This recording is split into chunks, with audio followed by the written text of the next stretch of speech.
surrender of what is said to be an American ISIS bearer by two Kurdish forces. If you could tell us what's happening with him. Is he now in U.S. custody? What will happen to him?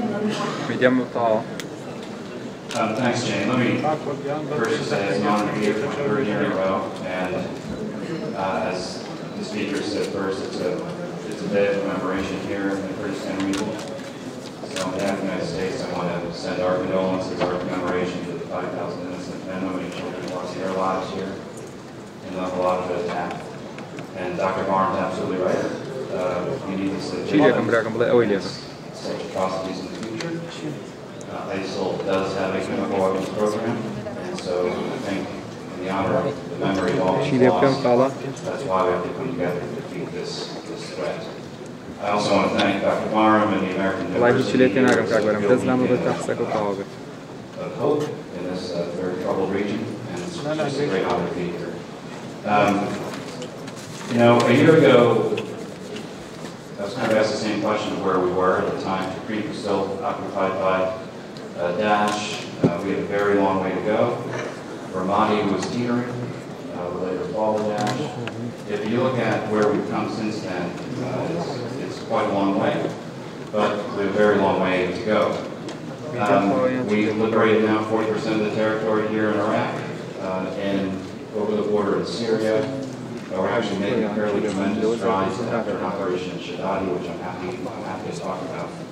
But we've also hit, and why this panel is so important, we've hit on some of the key features of the strategy that we wanted to put in place that are now working, thanks to the bravery of the Iraqis. And I'll start up here in the north. The Peshmerga have lost over 1,000 martyrs in this fight. We can never forget what the brave Peshmerga are doing on the front lines here as we speak. We owe them all a tremendous debt of gratitude. I think the region here is far more secure than it was a year ago. We're going to do everything we can through the coalition to make sure that it stays that way. And of course, the Kurdish Peshmerga will have a role to play in the liberation of Mosul. If you look at where we are in Baghdad, pushing up the Tigris Valley, Tikrit, not only is Tikrit liberated, but Tikrit was entirely depopulated by Daesh. It was a scene of horrific atrocities. The Camp Speicher massacre, where thousands were killed and slaughtered and put on YouTube to terrorize the population. We worked with the Iraqi security forces to take back Tikrit, and then very importantly through the coalition and through the government of Baghdad delegating authority to local leaders, we worked very hard to get the population back. And in conflicts like this, if you look historically, it can take years to return the population to their homes. And Tikrit, and thanks to the great work of the UN, and I see Kuba's here, about 90–95% of the population has returned to Tikrit. It's truly remarkable. We've done that in less than a year. And sitting here a year ago, Tikrit was still occupied by Daesh. In Anbar province, Ramadi has now been taken back from Daesh, and we're pushing up the Euphrates Valley with Iraqi security forces, and most importantly, the tribes of Anbar province are now mobilizing like Daesh. We have 10,000 fighters in the formation. The new unit of 600 is in this push now from Ramadi to Al-East. And why does that happen? That's happened because the formula strategy we set up in working with the Iraqi government is to empower locals to take back their territory. Empower the governor, empower the tribes, and working with the Iraqi security forces. You can use the Iraqi army, the Iraqi counter-terrorism services to be in the offense. But that formula is working. It's slow, it's extremely difficult, but it's working. And when it comes to Mosul, it's very important to have this panel here because, of course, we have the governor who I saw in Baghdad just last week with, also with Khalid Fayyad, because it's the same model. We want to empower the people of Nineveh to be part of the liberation of Mosul and to secure the streets afterwards. Khalid Fayyad has a critical role to play in that regard, and we're, of course, here to help. What are we doing as a coalition? A number of things, but you hit on something that is really key. We are just decimating the overall network of Daesh. We know more about it now than we ever did before. We have more intelligence than we ever did before, and we act upon that intelligence. We are killing the main leader of ISIS. Every 2 to 3 days, we're taking out some of their key leaders. In Mosul, where they set up the checkpoint doesn't last very long. In Syria, we've learned an awful lot about how they're operating and where they are. The town of Shadadi was a citadel for Daesh. Shadadi was where we know Abu Bakr al-Baghdadi was living in Shadadi for a time. Abu Sayyaf, the #1 financier, when we did a heroic special forces operation to capture him, it was in Shadadi. Shadadi is where these terrorists took all these slaves off the center around to bring them to Shadadi to dole them out for their fighters. Shadadi was something that had to be done, both for the overall campaign and also with moral imperative to Shadadi. It's not surprising that after Shadadi was liberated, we were able to find Omar Shishani, and we've now confirmed that we can move him from the battlefield. So the bottom line is we are working across multiple lines of effort to defeat Daesh. It's not only the military effort, it's working to bring the population back, and the stabilization is something the coalition is so focused on. But as the Prime Minister said, this is going to be a long campaign. It's not going to be as fast as anybody wants. But the only way for it to work is for everybody to try to work together, as difficult as that is. The coalition is here to support and enable. And just to repeat what I said, in Anbar province, it's the tribe, it's the Iraqi security forces, it's delegating authority from Baghdad to local leaders. We've seen that also in Tikrit. And when it comes to Mosul, that will be one of the biggest tests, because we have Peshmerga will be a part of that operation, the Iraqi security forces, the people of Nineveh. We're going to be up to the governor here, who we're working very closely with to help organize the overall campaign. So overall, we have a long way to go, but from where we were a year ago, you can see the progress now, it's visible. The routes from Mosul to Raqqa have been totally now cut off. When they have to use back roads and back roads, we're able to see them and find them and kill them. We have special forces here in the north, of course, doing quite a bit day to day, and they're starting to have a real effect. So, bottom line, Jane, we have a long way to go. We're making progress. I think we have the right strategy. The challenges now are economic as much as they are military, and I know there's a panel tomorrow to discuss that. But again, the strategy of empowering locals to take back their territory, and the coalition is here to help, and we're going to stay at it. And what about these fighters? What about the American who gave himself up to Kurdish forces? Say that again? The American ISIS member, the alleged ISIS member who gave himself up to Kurdish forces? So obviously we're still looking into that, but it's an indication of a broader trend. Daesh fighters are giving themselves up on the front line increasingly. So we're seeing this quite a bit. We like it when that happens because we work with our Peshmerga friends. We get an awful lot of information from them. And so when they give themselves up, we take full advantage of all the information we can provide. We're talking to this individual now. And, but, you know, we'll have to see. We'll learn more, I think, in the coming days. Given the resilience of Daesh and the ability to regenerate themselves, which they've proved across the battlefield, what effect does it actually have when you kill or capture specific members of them? Well, we had to degrade and then ultimately destroy. This is a degraded organization, so I'd actually question the resiliency here in Iraq and Syria. And this is a global campaign. We're focused here on Iraq and Syria. We're also focused on part of my job is the global networks, the affiliates. That's something we're doing globally. But here in Iraq and Syria, Daesh, even a year ago, was able to mass forces and maneuver around the battlefield with good command and control, and that's something that we had to begin to really root out.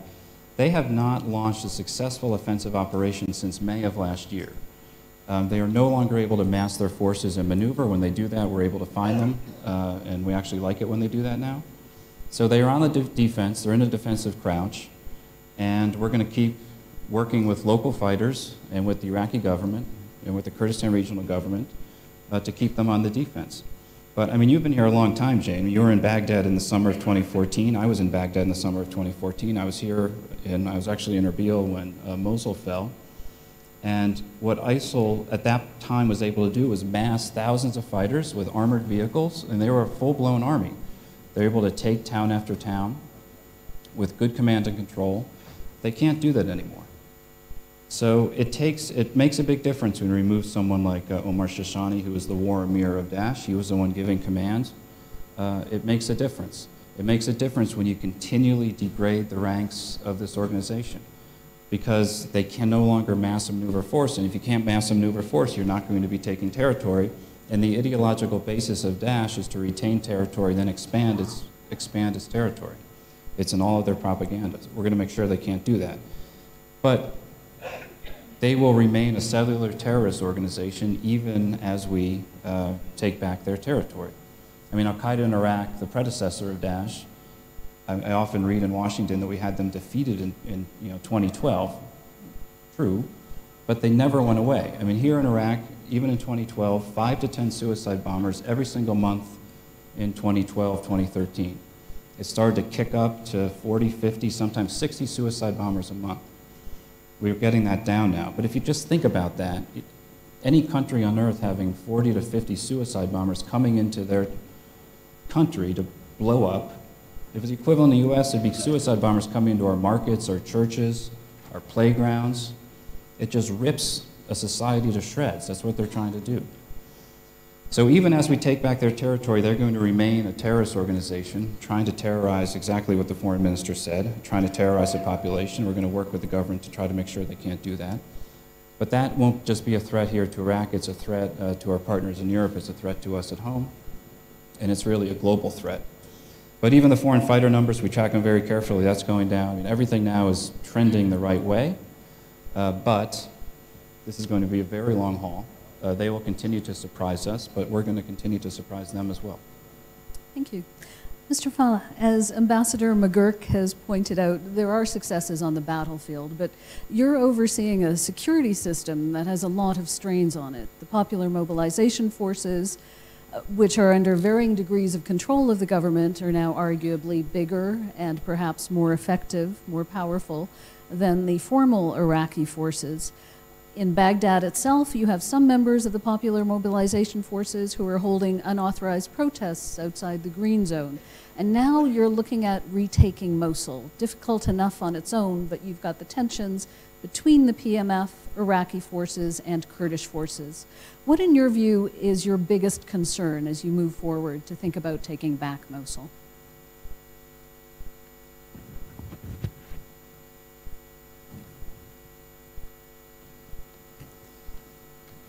بسم الله الرحمن الرحيم.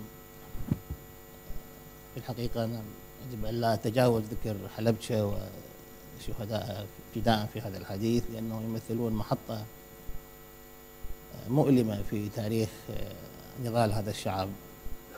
محطات مؤلمة مرت على الشعب العراقي، كانت حلبشة واحد منها. نقف اليوم إجلال لهذه الذكرى ونعمل جميعا لكي لا يعود ما حصل في الماضي وما هذه الحرب في مواجهة داعش إلا استمرار لذلك المنهج النضالي الذي قادته الفصائل السياسية العراقية في كل أنحاء العراق.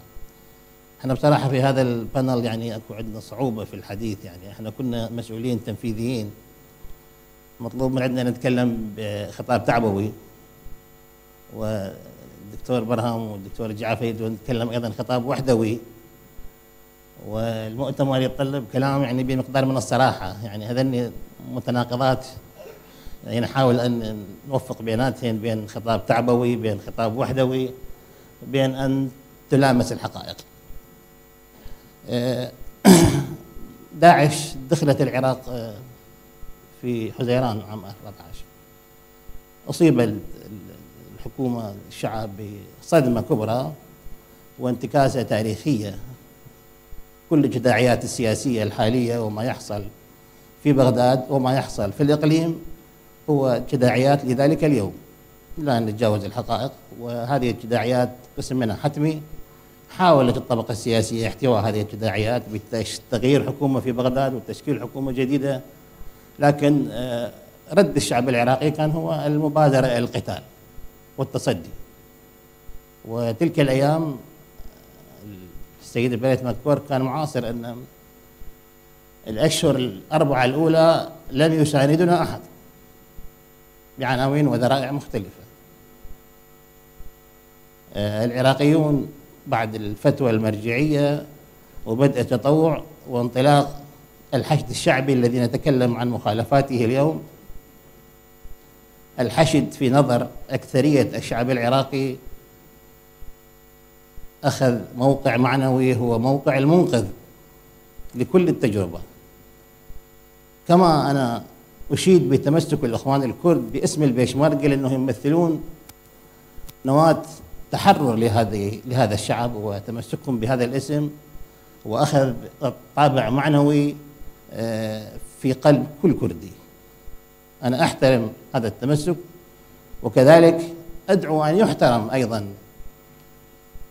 نظرة الشعب العراقي إلى الحشد الشعبي على أنه كان منقذا لهذه التجربة من قبل المتطوعين قدموا كل ما يستطيعون. فهذه هي الصورة المعنوية للحشد في ذهن الشعب العراقي جميعا. لا يستطيع أحد أن يتجاوز هذا المعنى. الأربعة أشهر الأولى لم نستطع أن نحظى بدعم دولي. نعم كان هنالك دعما من الجمهورية الإسلامية بإيران بالسلاح وكذا، كما قدموا دعما لإخواننا في أربيل في الأيام الأولى، لكن التحالف الدولي جاء بعد أن صمد الشعب العراقي، استوعب الصدمة وصمم الرد، وبدأت المعارك وبدأ بتحرير سامراء ومناطق المحيطة ببغداد. فهذه هي الصفحة الأولى من هزيمة داعش، بدأت في محيط بغداد وبدأت في محيط أربيل. التحالف الدولي جاء ليستكمل وله دور ذكره السيد بريت، وأنا أثني على ما قاله من جهود وإمكانات ودعم، لكن في الحقيقة هي معركتنا نحن العراقيون، يجب أن نخوضها بالتكاتف والتآزر. وأنا أختلف مع الأخ نجربان بأنها ليس البشمركة هي القوة الوحيدة. نعم نفتخر بعملهم، كل جندي عراقي وكل حشد وكل عشائري يقاتل وكل بشمركة هم في ذاك الخندق. نشيد ونفتخر بجهودهم جميعا، أحدهم يساند الثاني، وإذا سقط الأول سيضعف الثاني. صمود الإقليم هو صمود لبغداد، وصمود بغداد هو صمود للإقليم. لا يمكن أن ننطلق من منطلقات جزئية وفي تقييم صورة كلية.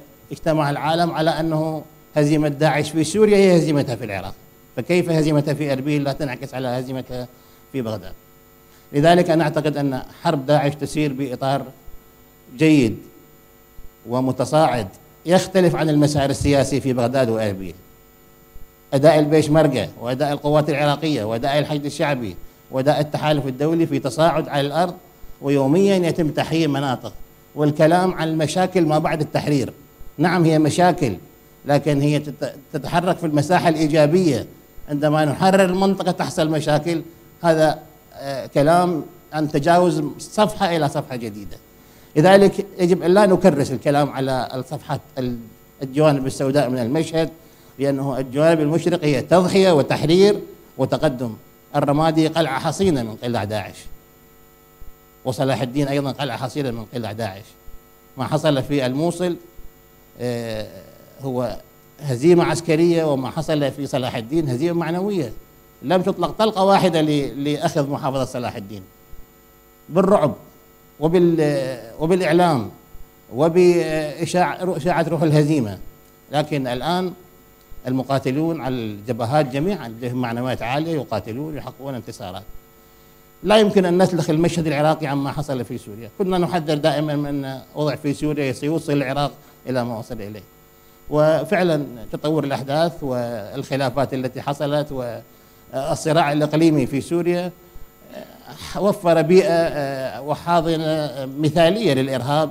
استطاع أن ينفذ وأن يجهض الثورة في سوريا أولا، وثانيا استطاع أن يشكل نواة لما سمي بعد ذلك بدولة إسلامية هي بعيدة كل البعد عن قيم الإسلام. الحرب الحقيقية لداعش بوجهة نظري، إذا كنا نتكلم عن هزيمة داعش بالكامل، لأنه داعش ما هي إلا مسلسل ضمن مسلسل. كنا نتكلم عن حركات بمسميات مختلفة. نشأت القاعدة، الآن نشأت داعش، ستنشأ بالمرحلة القادمة مسمى جديد. البعض يتكلم أن الأسباب هي التهميش والإقصاء. نعم هي سبب مؤثر في دفع الشباب نحو التجنيد في داعش. والبعض يتكلم عن الطائفية باعتبارها دافع، وهذا التنافر الطائفي نعم هو عامل مؤثر. والبعض يتكلم عن التوظيف السياسي لداعش. نعم تم توظيف الإرهابية لأغراض سياسية، وبدأ هذا العمل في أفغانستان. وظفت هذه الحركات لضرب الاتحاد السوفيتي، ثم وظفت من قبل بعض الدول لضرب الدول الأخرى. لكن في الحقيقة هذه كلها ليست أسباب أصيلة. التهميش ليس سبب أصيل وانعدام العدالة، لأنه مواطنون من دول غربية تمتاز بنظام عدالة اجتماعي وبتكافؤ فرص، لكن يبرز هذا الألماني أو هذا البلجيكي لكي يقاتل في العراق ويقتل. الطائفية أيضا ليست هي السبب الأصيل، لأنه ما هو سر الصراع في مصر وفي ليبيا وفي دول أحادية المذهب.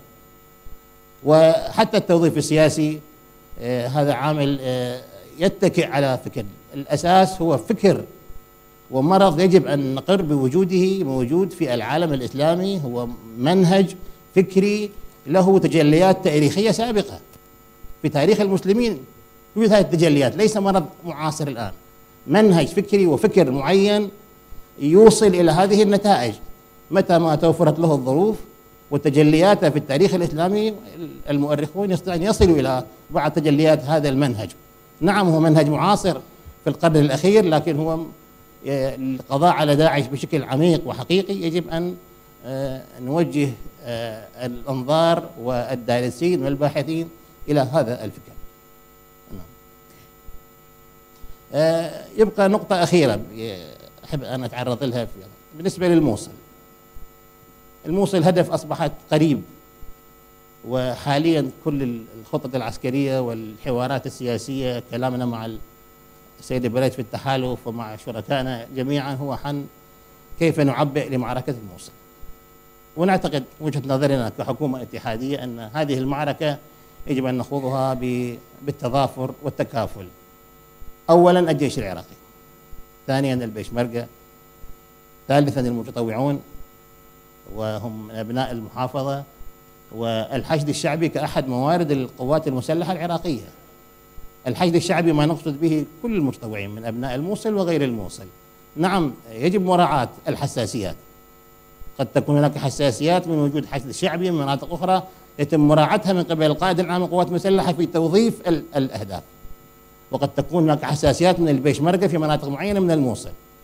هذه كلها يجب أن تراعى، لكن العملية هي بقيادة الدولة العراقية، بدعم التحالف الدولي، بمشاركة الإقليم. هذه الرؤية التي تحملها الحكومة الاتحادية. نسعى إلى التنسيق حتى في تطويع أبناء الموصل والعشائر من أجل أن يأخذوا دورهم ويمنعوا ظهور داعش جديدة في الموصل وأجواء تؤدي إلى ظهور داعش. نعم لدينا مشاكل، أنا أقر بذلك، لدينا مشاكل مع الأخوة في الإقليم في فهم طبيعة هذا التطوع وأماكن تواجدهم وما يجب أن يكون عليه.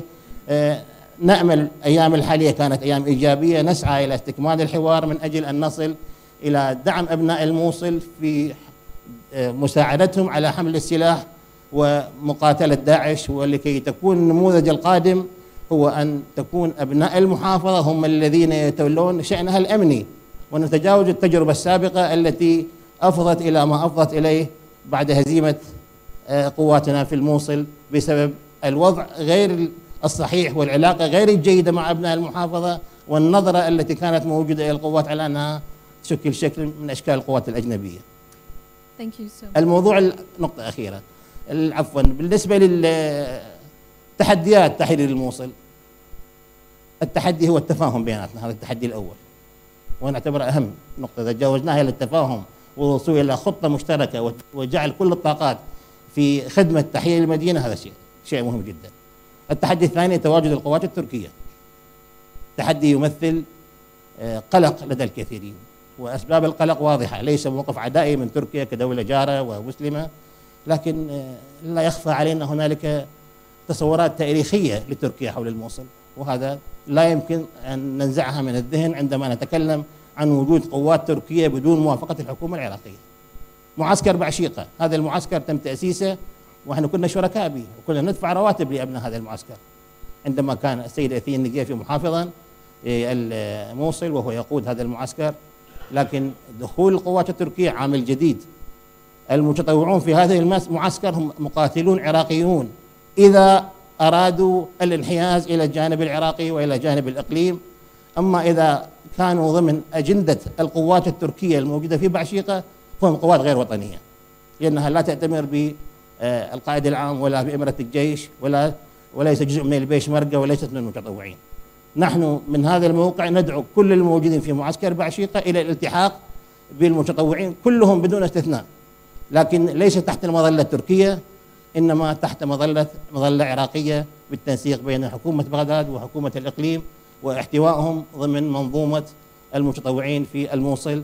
هذا هو موقفنا. نأمل لحل المشكلة مع تركيا بكل الوسائل ونبذل كل الجهود، لكن وجود غير شرعي يثير القلق ويستفزنا في موضوع تحرير الموصل، لأنه الموصل إن شاء الله تمثل نهاية شوط داعش في العراق. الكل يترقب هذه النهاية وما ستكون عليه النتيجة. أعتذر عن الإطالة.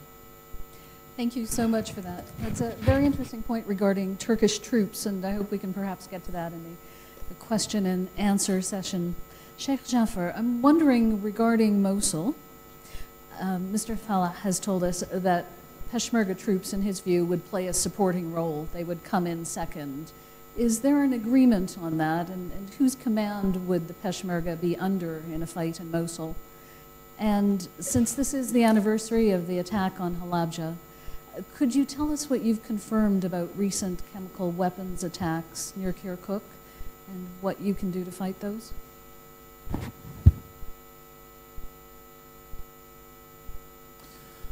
بەداخەوە ڕۆژێکی وەکو ئەمڕۆ کارەساتێکی زۆر گەورە ڕوویکردە میلەتەکەمانەوەیش کارەساتی هەڵەبجە بوو کە هەموو دنیای هەژان.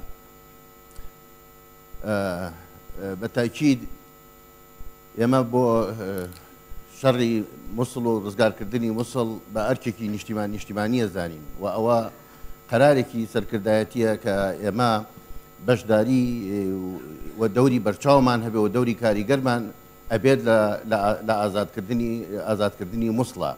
چۆن ئێستا هەرێمی کوردستان بۆ بە پەناگایەک بۆ دەیان هەزار ماڵی ئاوارەی مووسڵ کە ئێستاکێ لە ژێر سێبەری حکوومەتی هەرێمی کوردستان و پێشمەرگایان پارێزێ بە هەمان شێوە خۆمان بە مەسئولە زانین و بە بەرپرسیارە زانین کە بەشداری کاریگەرمان هەبێ و دەوری بەرچاومان هەبێ لە ئازادکردنی مووسڵە و بە تەئکید بەبێ ئێمەش ئازادکردنی مووسڵ وەک پێویست نابێت. بۆیە ئێمڕۆ ئێمە لە وەزارەتی پێشمەرگە لەگەڵ وەزارەتی دیفاع و لەگەڵ هێزەکانی هاوپەیمان غرفەیەکی ئەمەلیات دروست بووە لە منطقەی هەولێر و خەریکی دیراسەکردن و بەرنامەدانان و نەخشەدانان و کۆکردنەوەی معلومات و خۆ ئامادەکردنن بۆ ئەوەی کە بەشداری کاریگەر و دەوری بەرچاومان هەبێ لە مووسڵە. ئێمە نەک ئێستا لە پێشتریش ئێمە هێزەکانی پێشمەرگە ئەتوانم بڵێم ئێستا لە سێ لای مووسڵ ئێمە نزیک بووینەتەوە لە ڕۆژهەڵات لە باکوور لە ڕۆژ ئاوایش ئەو هێرشانی کە لەو منتقانە کردومانە بۆ ئەوە بۆ کە بتوانین حەسارێک دروستکەین لەسەر مووسڵ بۆ ئەوەی ڕێگای ئیمداداتی داعش ببرین بۆ مووسڵ و بۆ عێراقیش. بۆیە لە ڕاستیدا ئێمە ئامادەکاری تاوامان کردووە و هێزەکانمان ئامادەیە و ئەوە بڕیاری قیادەیە کە بەشدار بین و ئێمە مەحاویری خۆمانمانە بێ و بۆ ئازادکردنی مووسڵ. دیارە داعش هەر لە سەرەتای هاتنێەوە ئەنواع ئوسلوبی گرتە بەر بۆ لێدانی پێشمەرگە و بۆ شەڕی میلەتەکەمان، بەڵام ئێمە توانیمان بە خۆڕاگری هێزی پێشمەرگە هەموو ئەو بەرنامانەی ئەوان تێک بشکێنین شکستی بێنین و داعش هیچ قسووری نەکردووە لە بەکارهێنانی هەر شتێک ویستی بێتی کە بیکایە هەر چەکێک بۆ شکاندنی سەنگەرەکانمان یا بۆ تێکدانی ئاسایش و ئارامی و کوشتنی مرۆڤ لە مەنطقەکەمان.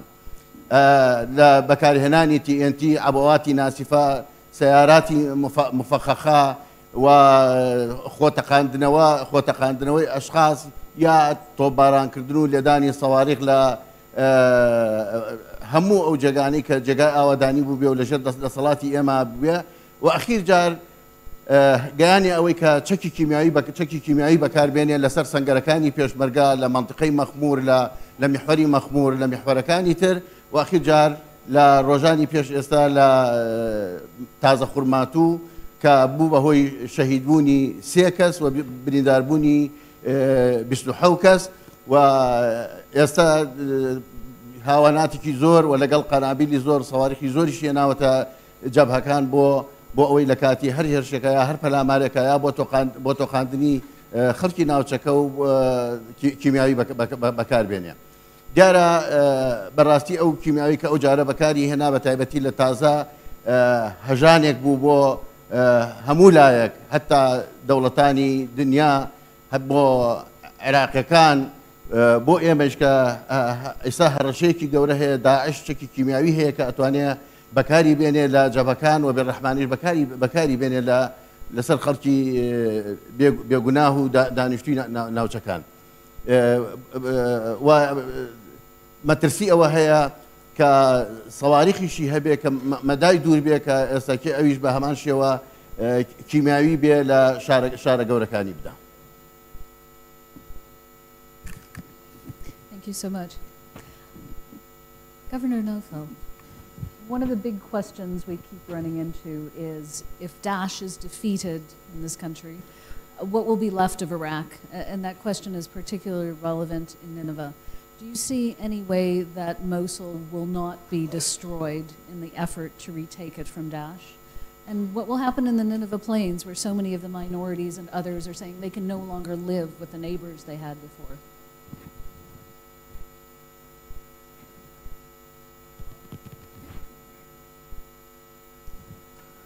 بسم الله الرحمن الرحيم. السيدات والسادة الحضور الأفاضل الكرام، السلام عليكم وطاب يومكم. ابتداء نشكر الدكتور برهم على هذا الملتقى وكافة المشاركين به. الحقيقة محافظة نينوى تختلف عن بقية محافظات العراق أجمع، كونها تتألف من نسيج اجتماعي يختلف عن بقية المحافظات من قوميات وأطياف وأديان، يشمل المسيحيين واليزيديين والتركمان والكاكائيين والأكراد والعرب. بشكل عام التعايش ما قبل أحداث داعش تعايش سلمي، لا توجد مشاكل بين هذه النسيج الاجتماعي، ولغرض الحفاظ عليه هناك خطة طوارئ، وكذلك وجود مبادرة لنبذ الخلافات ورص الصفوف بين هذه المكونات للحفاظ عليها. الحقيقة بوادر المصالحة باستثناء القتلة وهاتكي العرض بين ليس فقط بين المكونات بشكل عام، وإنما حتى في داخل المكونات كالعشائر العربية، المسيحيين، معظم ما موجود من هذه المكونات أبدت المبادرة للتوافق. الهدف الأسمى والأساسي لكافة هذه المكونات هو تحرير محافظة نينوى من داعش. نعم. ما يخص المكونات اللي موجودة في سهل نينوى هم الغالبية من المسيحيين ومن الأيزيدية. طبعا من ضمن ما تبادر به حكومة المحلية لمحافظة نينوى هو أكثر ما يعني وجود المشكلة اللي أكثر هذه القوميات اللي تضررت من وجود داعش هو الطائفة اليزيدية، المكون اليزيدي. ما حصل لهم جريمة لم تذكر في التاريخ، انتهاك الأعراض. أمهاتنا وأخواتنا اليزيديات تم تحرير ما يقارب أكثر من 1500 امرأة يزيدية محررة. هناك اتجاه للدعم المعنوي والمادي تجاه هذا المكون، إضافة إلى طلب الحكومة الاتحادية أن يكون دعم مميز لهذا المكون وهذه الشريحة. معظم أهالي نينوى كانت ويلة داعش عليهم بالتساوي، لكن المكون اليزيدي كان له هذا النصيب. أما بقية المكونات ومنهم المسيحيين أو الكاكائية في حالة النزوح هو نهب المال والقتل، لكن استمرار القتل هو لحد الآن مستمر وبشكل يومي على من داخل محافظة نينوى وهم المحاصرين. المعاناة اللي موجودة للمحاصرين في مركز المدينة هو الحصار، وممنوع خروجهم داخل من داخل المدينة نينوى. في نفس الوقت طبعا الكهرباء غير متوفرة، ماء صالح للشرب غير متوفر، الخدمات إضافة إلى الرواتب للموظفين بشكل عام. هي الفكرة تكون أكثر للحضور. أهل نينوى ليسوا بدواعش.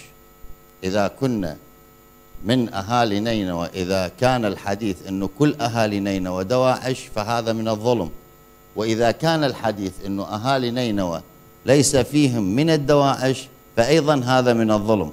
هناك ناس من الأبرياء غير منضوين وغير مؤيدين للدواعش، وهناك من مناصر وقاتل. بشكل عام هناك أحداث حصلت، منها قتل المرشحين وقتل الشرطة والضباط والمنتسبين، قتل الأساتذة من حملة الشهادات، القتل بشكل عام عشوائي. في نفس الوقت ما حصل من قتل الضباط والمنتسبين من أهالي نينوى وبشكل علني بشتى أنواع الجرائم والتعذيب. لكن هذا بالظرف اللي العائلة تفقد رب الأسرة وفي نفس الوقت أقطع راتبه، هذا أمين كارثة ثانية. في نفس الوقت معظم الموظفين أو من أهالي نينوى هروبهم من داخل المدينة إلى تركيا أو إلى المحافظات الجنوبية يكون فيها مجازفة باحتمالين: احتمال القتل في حالة ضبطه، وفي حالة فراره راح يبقى خارج سلطة الحكومة الاتحادية. راح يكون هناك قطع للراتب ماله، وهو يعكس صورة الكل العراقيين. مشاكل محافظة نينوى كثيرة، منها الوضع المأساوي للمحاصرين في داخل المدينة. محافظة نينوى منذ مباشرتي بمنصب المحافظ ما يقارب 4 أشهر لم يكن هناك دعم، وإنما كان هناك وعود بشكل مستمر. معاناة النازحين في محافظة نينوى، يعني الخيمة للنازحين أصبحت مثل هذا الكلينس، لا خدمات، لا دواء، لا علاج. الحالة الكارثة الإنسانية، فقدان هذه الثروة البشرية الهائلة بشكل يومي. شكرنا وتقديرنا للشعب وحكومة الإقليم وعلى رأسهم رئيس الإقليم، وشكرنا وتقديرنا إلى المحافظات الجنوبية الحكومات المحلية لاحتوائهم النازحين، كافة النازحين من أهالي محافظة نينوى. الوضع المأساوي للنازحين صعب جدا. اللي أدعوه أنه يكون هناك دعم إنساني لانتشال الثروة البشرية لمحافظة نينوى من هذه المأساة. في نفس الوقت هناك تهديد لأهالي محافظة نينوى ومدينة نينوى بشكل مطلق، هو مخاوف انهيار سد الموصل بشكل عام. سد الموصل في حالة انهياره سوف يكون آثاره أكثر من انفجار قنبلة نووية يحرق الأخضر واليابس، ولم يكن لأثر لمحافظة نينوى من أبنية ومن بشر يذكر. الاهتمام صار عقد شكري وتقديري لدولة رئيس الوزراء. احنا محافظة نينوى محافظة عائدة إلى بغداد، عاصمتنا بغداد، تنسيقنا عالي جدا مع الإقليم. استجابة دولة رئيس الوزراء لمطالبنا للإسراع باليوم الثاني من خلال زيارتنا إلى أسد تم عقد اجتماع موسع وبحضور معالي وزير الموارد المائية للاتفاق والحث على التعاقد مع شركة تريفي الإيطالية، ومن خلال هذا المنبر اللي نلتمسه أن يكون هناك تعاون والمباشرة والإسراع بإصلاح البوابة رقم 2 من السد. هي هذه مخاطر ومكامن خطر انهيار سد الموصل. شكرا. Thank you so much for that. We are going to take a break in a few minutes just to commemorate the Halabja tragedy, and then we're going to take questions from the audience. But I believe we have 5 minutes in which I would like to ask you, all of you, Ramadi has been very heavily damaged, Beji has been destroyed, there have been entire villages that have been destroyed. How will you recapture Mosul without destroying it? Anyone?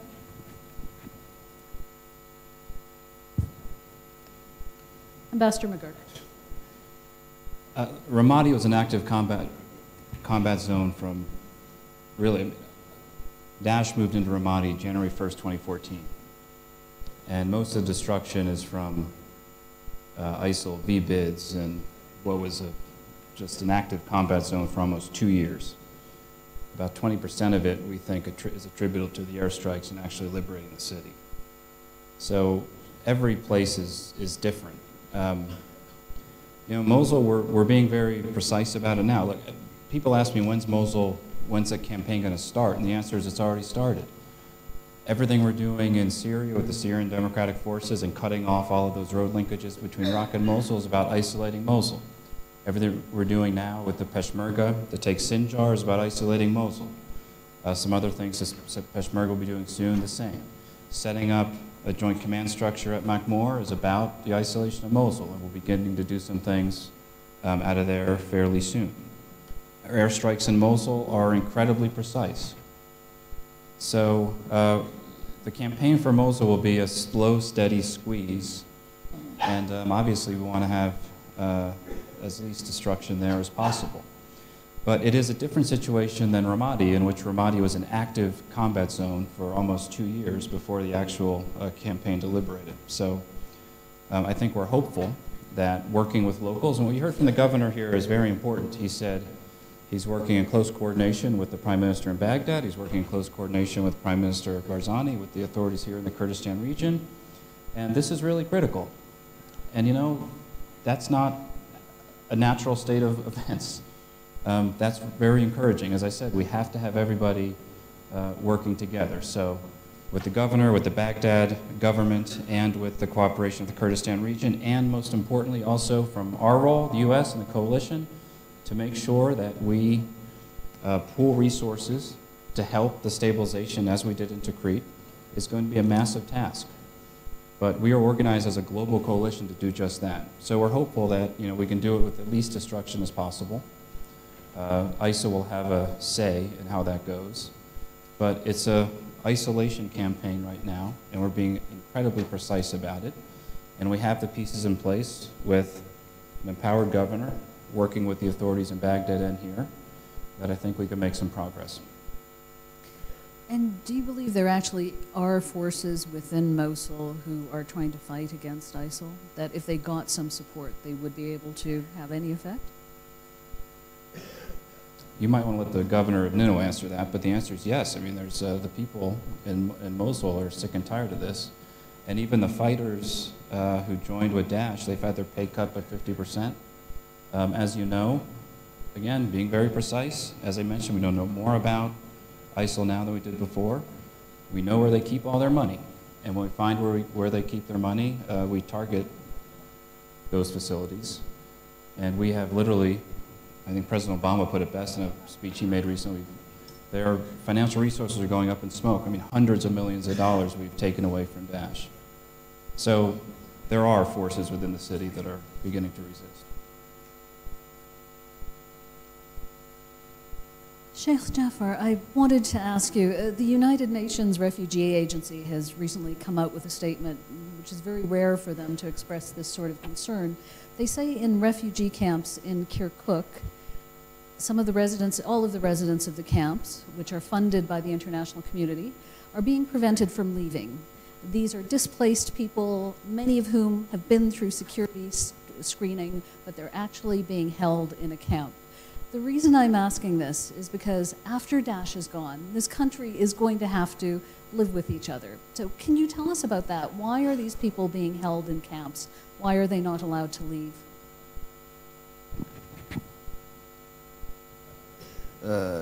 دیارە لە ڕاستی ئەوەی کە کەم پەیوەندی بە هێزی پێشمەرگەوە نییە، پەیوەندی بە ئیدارەوە هەیە. ئیدارە ئەتوانێت ژیانی ئەوانە تامین کە ئەمڕۆ لە کەرکووکە ئاوارەیەکی زۆری لێیە کە لە ئەنبار لە تکریت تەنانەت لە دیالە لە شوێنەکانی تر ڕویان کردوتە کەرکووک. ئەو ئاوارەیە ڕاستە خەڵکێکی زۆری خەڵکی بێتاوانە، خەڵکی گوناحە، خەڵکێکە کە هیچ تاوانێکی نییە و لە دەستی داعش ڕای کردووە هاتوۆ هەرێمی کوردستان.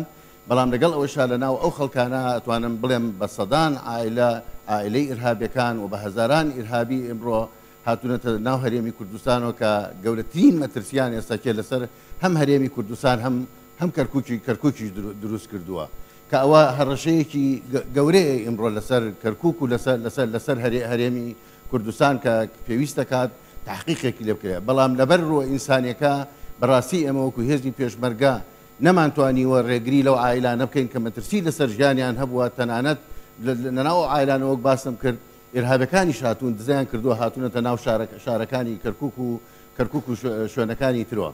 و ئێمە پێمان وایە. Thank you so much for that. Thank you.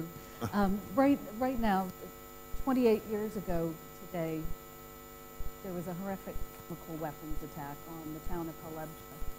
We have some very special guests who not only can talk about the tragedy, but as graduates of this university exhibit the resilience of this culture in this region.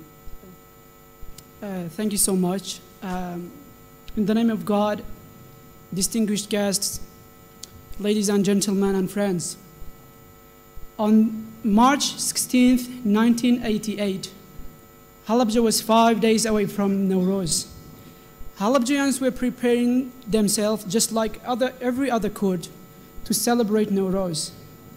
Let the fire of Nowruz and start a new year. But Saddam's warplane changed all that. They started bombing. They started bombing chemical weapons to the civilians. The Halabjians took shelter in their basement thinking it was one of the regular bombardments that the Saddam was doing to tame them, intimidate them, and tame their rebellious nature. But that didn't happen. The bombs continued. The sound got louder. The windows shattered. As the smell reached the noises of the people, they started feeling something strange. It wasn't the smell of smoke that they were smelling. It was the smell of apples. They didn't know that the smell of apple would be the last smells they are breathing.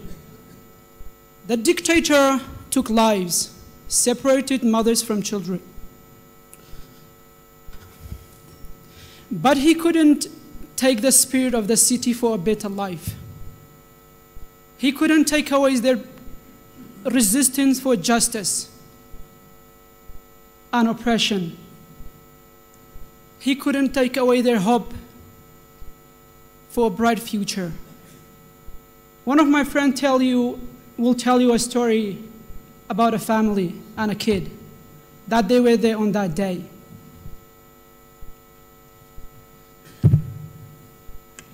Among the survivors of that day, in a corner of Halabja, there was a 3-month-old boy who was held by his mother and his father and 5 other siblings. in one of the 1,000 basements of the city. After the sound of the bombs diminished, Muhammad, their father, said, "Let's escape. This is the best time." They came out of the basement and started running. After a while, they saw the smoke and the smell of apple aroused. Muhammad yelled, "It's chemical," and they came back to the home. They tried to go to the roof. On the stairs, Sartib, the oldest brother, fell and asked their mother to help him.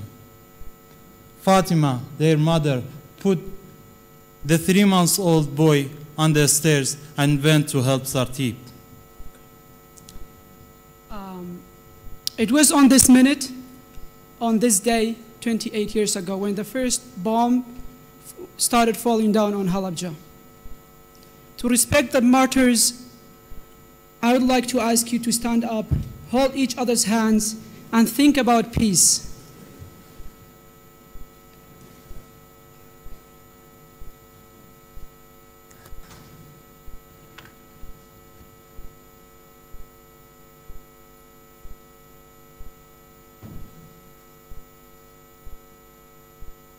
Thank you so much.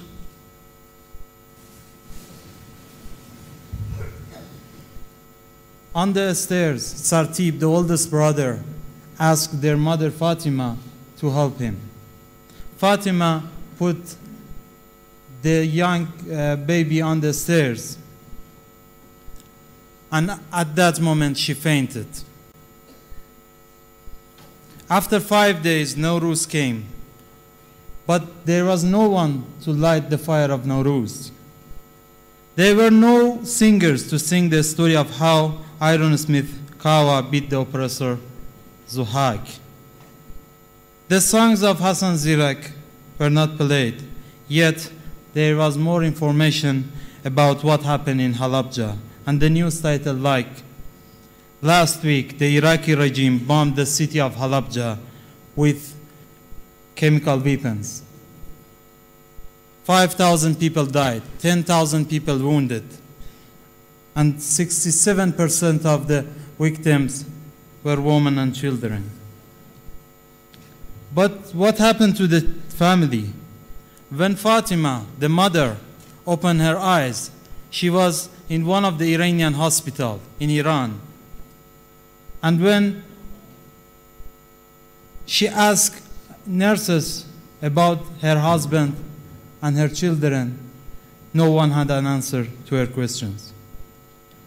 After 3 months, she looked everywhere in all the cities of Iran to find news about the family. But she found nothing.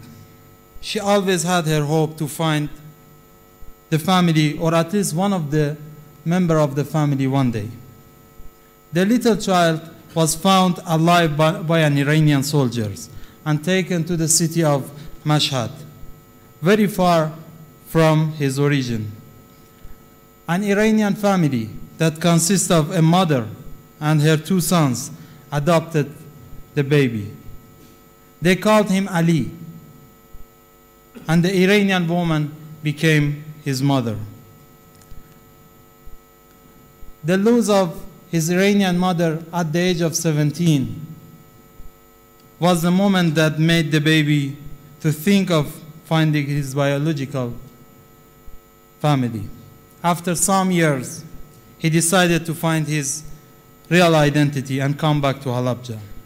There were many families who lost their children during the bombardment of Halabja. A DNA test were taken from those families, and after some days, the result of the test came. And Fatima, the mother, found her little child after 22 years. I would like to introduce you to that child. He's a grown-up man now. He was a valedictorian of his class. He's Zimnako.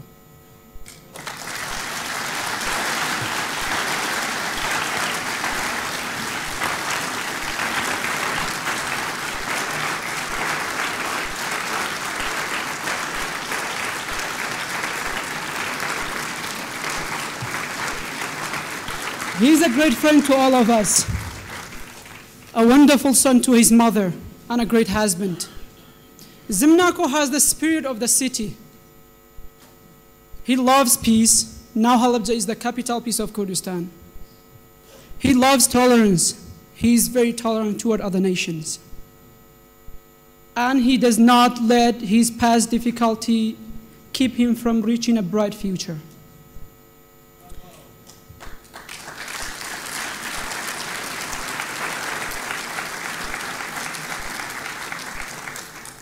"28 years ago on this day, and in this minute, people were suffering. Let's take the opportunity in this forum, with the diversity of Iraq in one room,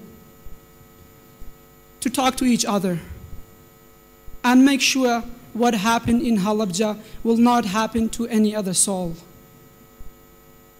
Let's make sure we will not let any children be separated from their mothers. What happened in Halabja has affected us in one way or another. It may be from the story my mother told me how they survived.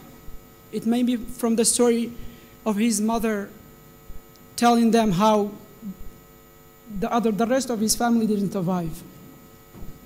Halabja is a sad story. But I've grown up in the city. What I have seen there is hope. We would not let that past difficulty keeping us from trying hard and hard to build that city. We have made everything to make Halabja a province, and to make it the capital of peace. And we will make it a symbol of growth, and a lot of organizations are working on greenness of Halabja. Thank you so much.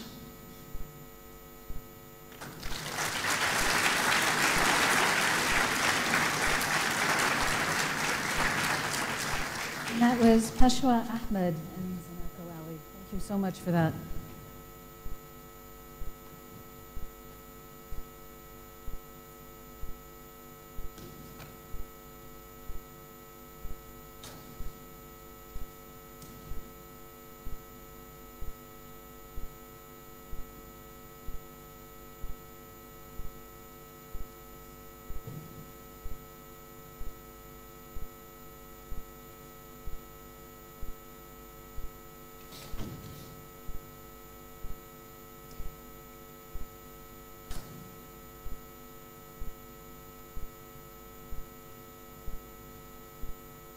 Thank you again. We're now going to take a few questions from the audience. The wonderful volunteers from the university and the staff have microphones. There are so many people here who are extremely well known to everyone, but if I could ask you, when you do ask a question, to please just state your name, that would be wonderful. And there's really only one rule. They have to be questions, please. So over there, Fawzi Ahmed has a burning question to ask, so we're going to start with Thank you very much, Jane. Fawzi Hariri. A question mainly to Mr. McCook and the panel. I hear a sense of deja vu coming with the liberation of Mosul. In 2003, there was a major effort to liberate Baghdad from Saddam. Nothing was thought of what happens after. Today, we seem to be heading towards that same trap. We heard the Prime Minister of Kurdistan stating that one of the major problems in Kurdistan is the displaced and refugees, of which we have almost 2 million displaced, who have burdened the budget a great deal. We're expecting another million displaced people out of the city of Mosul to be heading to the east or northeast. What contingency planning has taken place to make sure that those people have the necessary camps and establishments to help them when that liberation takes place? Thank you. It's a great question. Who would like to start that off? بسم الله الرحمن الرحيم. حقيقة خطة الطوارئ معدة ومقررة من قبل مجلس محافظة نينوى، تقسيم محافظة نينوى إلى 8 قطاعات مركز المدينة بإشراك رؤساء الدوائر ومدراء الشرطة وأعضاء مجلس المحافظة. يشرف على كل جانب من محافظة نينوى أحد نواب المحافظ، إضافة إلى وجود كل وحدة إدارية تعتبر بحكم القطاع. القطاع يشمل قائم مقام، رئيس مجلس أو مدير ناحية، رئيس المجلس، رئيس الدائرة ومدير الشرطة. هناك إضافة إلى الحشد مبادرة أن يكون هناك حشد خدمي مدني. هذا الحشد يشارك في التعاون مع القوات الأمنية أثناء وما بعد التحرير، يكون من طلبة الشباب ومن نقابات العمال والمحامين والفلاحين، كافة محبي أهالي نينوى ونينوى يكونون مساهمين. هذا التطوع مجاني يساهم في إصلاح بالتعاون مع مديريات الماء، الإسعافات الأولية، مع الدفاع المدني للإخبار عن المتفجرات والألغام ورفعها، إضافة إلى عودة النازحين بشكل نظامي وانتظام حتى لا تخلق فوضى فيما بعد التحرير. مسألة التحرير، محافظة نينوى المدة التاريخية أكبر مدة تاريخية في تاريخ الكون. إخواننا الأكراد نزحوا شهر أو شهرين، لكن محافظة نينوى هاي صار أكثر من راح يصير سنتين. ومبادرة التحرير مركز والعاصمة للدواعش هي أصبحت نينوى. طيب بغداد وحكومتها السابقة بال2003 والنظام خلال شهر تم اكتساحه من قبل هاي كل دول العالم. يعني فقط نينوى إذا يتم تحرير واحتلال قاعدة القيارة سوف يكون هناك نصف عملية تحرير لمحافظة نينوى، باستثناء الطلعات الجوية والأهداف المركزة للدواعش. فقط هي هاي العملية. احنا محافظة نينوى تألف من 32 وحدة إدارية. البيشمركة حرروا 9 وحدات إدارية، 4 وحدات إدارية الدواعش أساسا ما وصلتها. يعني ما يقارب من 35 إلى 40% من محافظة نينوى أراضيها محررة. يعني نكرر نطلب إخوان هذول النازحين اللي بالإقليم، ترى اللي ساكن بخيمة مو معناه أنه مو غني أو من طبقة فقيرة. إخوان بيهم من الأغنياء، يعني من أغنياء وأثرياء نينوى، لكن أرصدته بالبنك والبنوك مجمدة. يعني الوضع المأساوي اللي يعيشونه صعب جدا. مسألة التحرير، التناحرات السياسية وإعادة الصراع وخلق الأزمات هي اللي تأخر بعملية التحرير اللي نلتمسه من كافة سياسيين نينوى وسياسيين العراق، أنه توحيد الصف والاتجاه إلى فكرة التحرير هو الهدف الأسمى لمحبي نينوى وأهلها ومحبي العراق. شكرا. Thank you so much. A question from this from here. Thanks.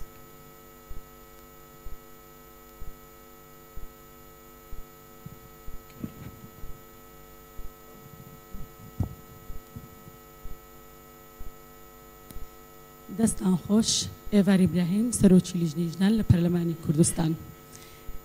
دەستیان خۆش بۆ بەڕێوەبردننی پەناڵەکە سەبارەت بەوەی کە باسییان لەوە کرد سەبارەت بە ئازادکردنی مووسڵ. دیارە بەداخەوە ئێمە بەشێک لە کچوژنانی ئێزیدی و بەشێک لە پێشکاتەکان ئێستا لایەن هێزەکانی داعشەوە بە کۆیلەکراون لە بارودۆخێکی زۆر خراپدان. پێش ئەوەی هەوڵ بدەن بەرنامەدا بنێن چ پلانێکیان هەیە لە کاتی ئازادکردنی مووسڵ ئەم ژنانەی کێ ئێستا لە بارودۆخێکی خراپدەن چۆن هەوڵ دەدەن ژنەکان بپارێزن بۆ ئەوەی کەمترین زیانیان پێ بکەوێ بە تایبەت پرسیارەکەم ئاراستەی نوێنەری ئەمریکایە. زۆر سپاس.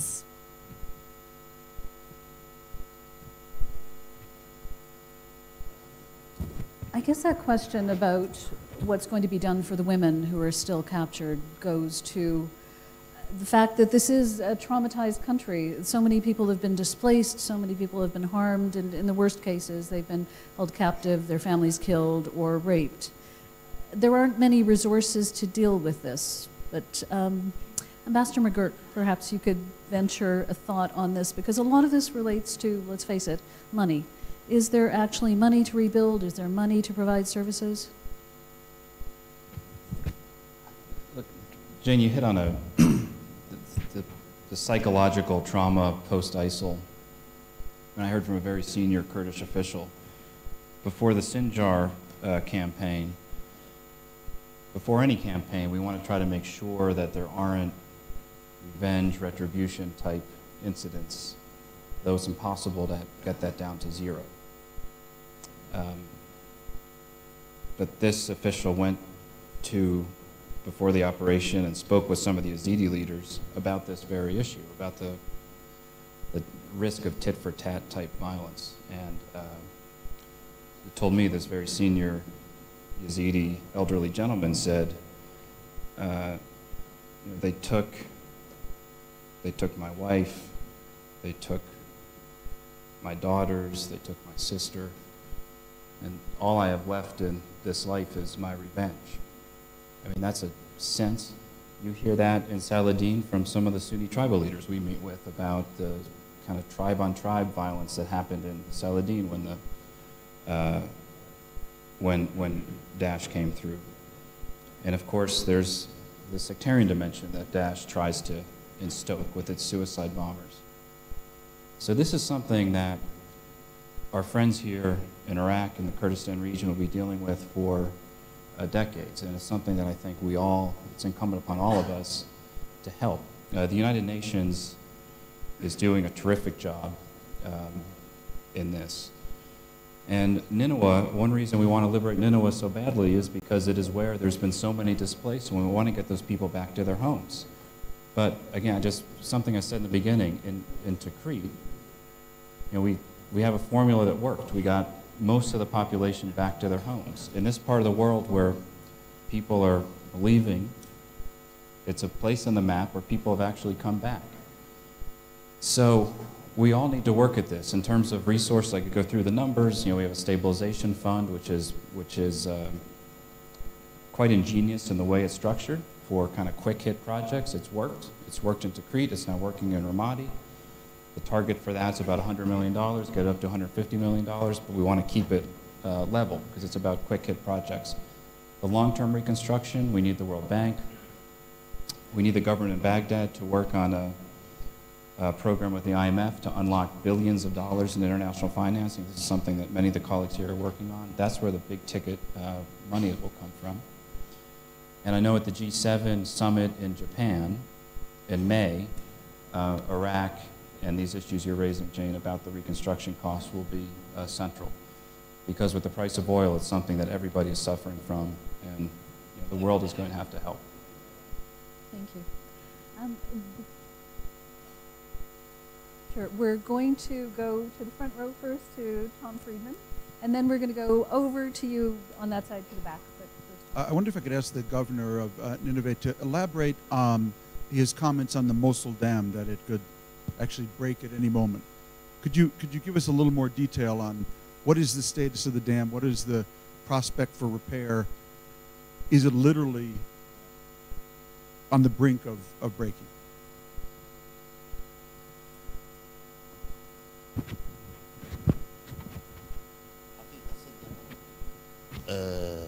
السعة الكلية الإجمالية 11 مليار متر مكعب.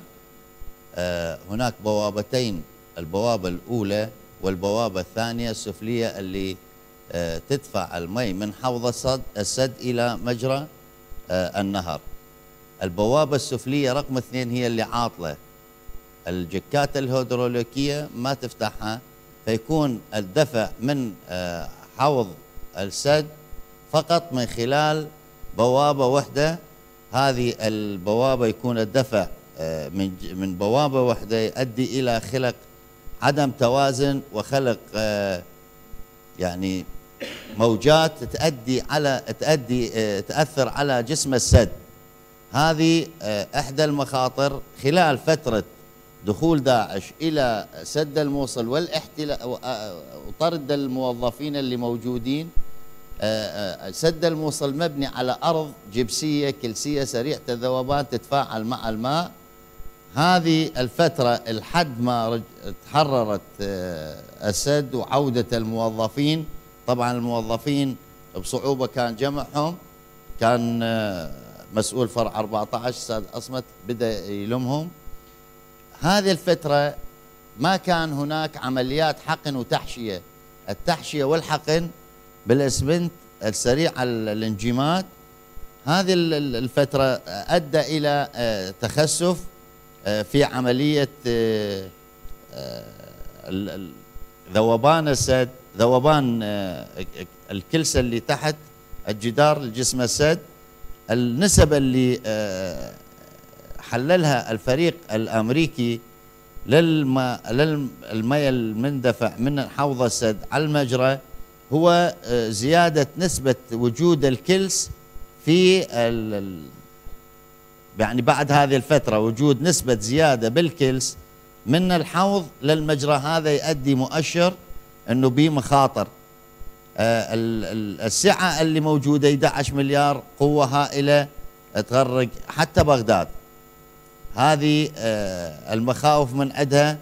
وفد من تركيا حضر للمحافظة، أبدأ استعداد ودعم من الحكومة التركية، من نشكرهم أنه عندهم شركة متخصصة بهذا المجال، بالإمكان تصلح لنا فقط البوابة السفلية الثانية وعلى نفقة الحكومة التركية. لكن التضارب اللي موجود بين العقد اللي موجود بين شركة تريفي ووزارة الموارد المائية، هذا صار بمجال أنه الإسراع بالإصلاح لهذه البوابة هو الضمان لعدم انهيار السد. Thank you so much. We're going to take, I'm so sorry because I know these are amazing questions and they would be amazing answers, but we only have time for one last question, and I have promised a gentleman way in the back on that side. If we could get the microphone all the way back there, or you, okay, I'm sorry. Thank you.